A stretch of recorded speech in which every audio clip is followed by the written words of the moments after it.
আমরা সার্বজনীনভাবে 16ই ডিসেম্বরকে উদযাপন করার জন্য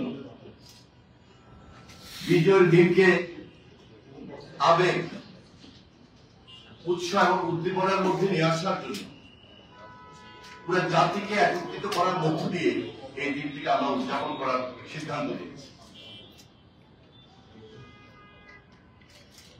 এই দিনটিকে শুধু জাতির সামনে উপস্থাপন করা এটি শুধু আমাদের কাজ নয়। এই প্রজন্ম, বিশেষ করে যারা এই যুগের সন্তান,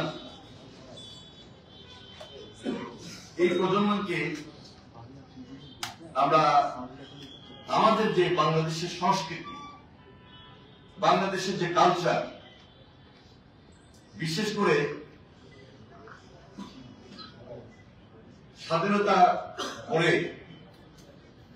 যে স্বাধীনতা যুদ্ধে আমাদের দেশের মানুষ লড়াই করেছে, সংগ্রাম করেছে, আত্মহত্যা দিয়েছে, পাকিস্তান থেকে পাক হানাদার বাহিনীর থেকে বের হয়ে পার্শ্ববর্তী আরেকটা দেশে গোলামি করার জন্য নয়।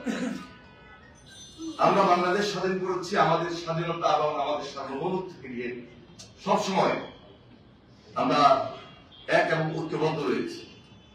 আজকে যখন বাধাগ্রস্ত হয়েছি, সেই বিদায় এই প্রজন্মকে আবারও এই বাংলাদেশের সংস্কৃতিকে সামনে রেখে টার্গেট করে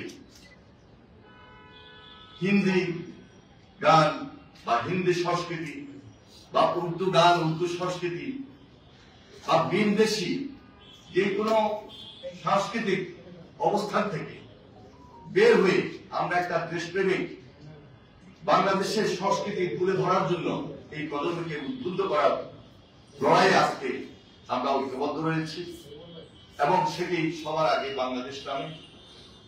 সেজন্য এই সবার আগে বাংলাদেশ আগামী 16ই ডিসেম্বর মানিক মিয়া অ্যাভিনিউতে একটি কনসার্ট প্রোগ্রাম করার সিদ্ধান্ত নিয়েছে।